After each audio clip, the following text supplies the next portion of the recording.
a little plinking in my indoor range. Got to shoot some of these soldiers. Oh yeah.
Hello, and welcome to another episode of Airgun Reviews Investing Channel. Now, I just did a review on this particular gun, the HW95, but it has not been an easy summer for me with this HW95. Scope issues, I think barrel issues with the 22. I've got the 177 barrel on here, but what happened, the reason why I have these stocks here in front of you is because, and why I have a automotive car auto hose on the end of the barrel is because when I removed the front sights, of course, you have nothing but a barrel here, you know, and when you go to grab the barrel to bring it down, to cock it and, you know, load pellet in, well, it was in the summertime, I was playing with it, my hands got a little sweaty palms, I guess, yeah, sweaty palms, and went to cock it and bring it down, and it slipped out of my hand. So the barrel popped back in place. And I was like halfway through the stroke when it slipped out of my hands and it snapped back. Didn't think nothing of it, you know. So I got an idea, of course, you know, I said, well, man, it is a little slippery. So I had some automotive hose, 1/2 inch inner diameter.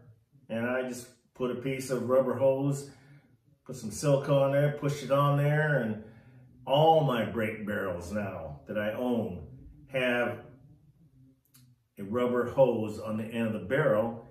And I've had some people ask me, what is that rubber hose doing on there? I said, well, it's for cocking purposes, you know. My hand slipped off one day and I was halfway through the stroke and the barrel snapped back.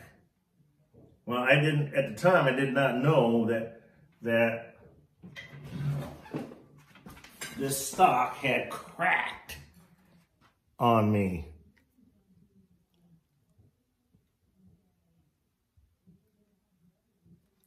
All the way around.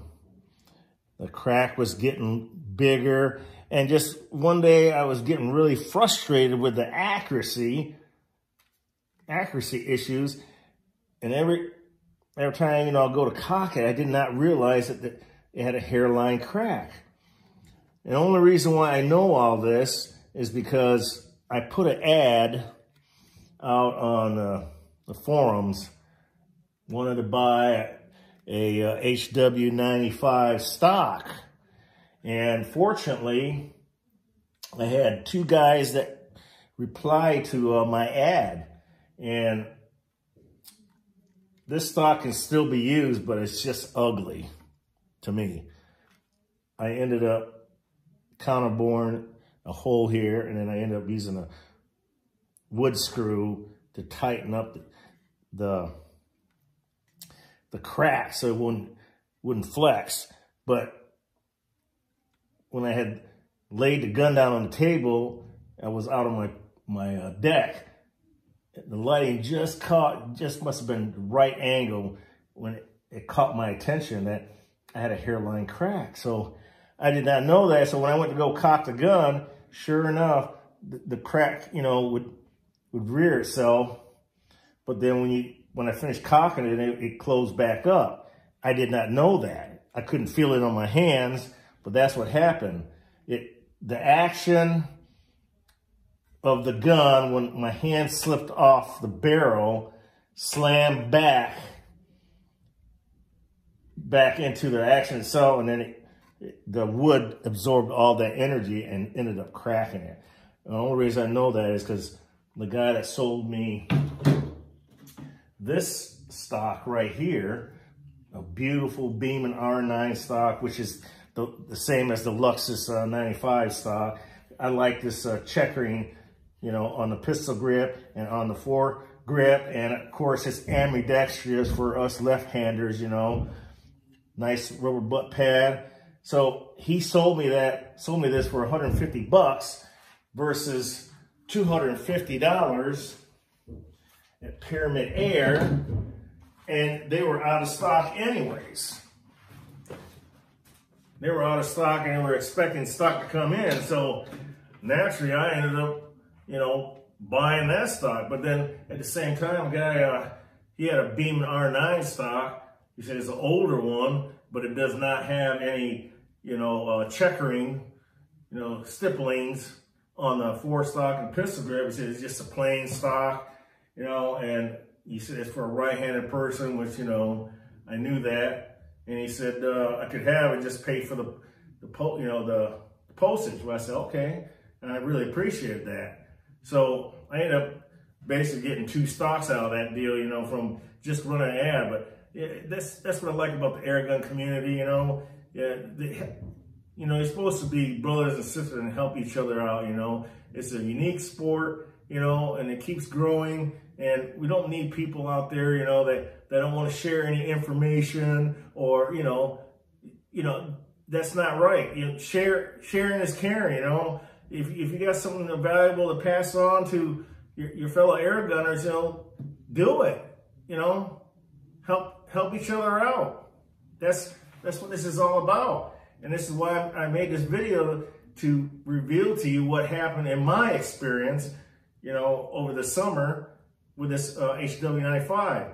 And after I put this little rubber automotive hose on the end of the barrel, never had an issue after that, you know, sweaty palms and all, because it actually gripped it a lot better than just a cold steel barrel, you know. And I know this aftermarket, you know, what you call that, barrel extenders or covers for the barrel that you can add on there, but the rubber hose is cheaper, and, you know, I don't care if it doesn't look all that great on there. It serves its purpose and it does a good job. So that's what matters, you know. But I thought I'd just throw that out there to you guys.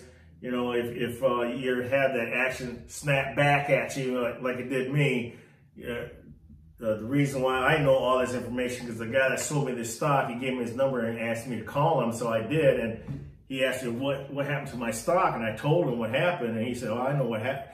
You don't have to tell me what happened. You know, you said you better check your stock, because every time that your hand slips off and it snaps back into the action, then it's guaranteed that you're going to have a crack there.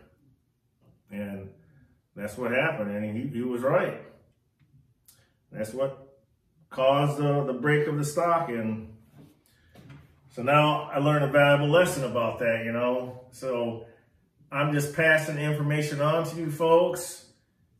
I'm going to wrap this one up, you know, since it's such a beautiful stock, you know, and make this one, you know, who cares if this one gets scratched up, and, you know, I don't care if this is not, you know, ambidextrous. I just wish it was, but, you know, hey, for free shipping, I'll go without the cheek rest. Doesn't bother me, you know. But yes, this stock here, it's a shame that it, you know, cracked like it did, but sure did, you know. It's strong, but just not pretty looking. Until the next episode of Air Reviews and Pesting Channel, stay safe, shoot straight, and may your pellet hit its target. See ya.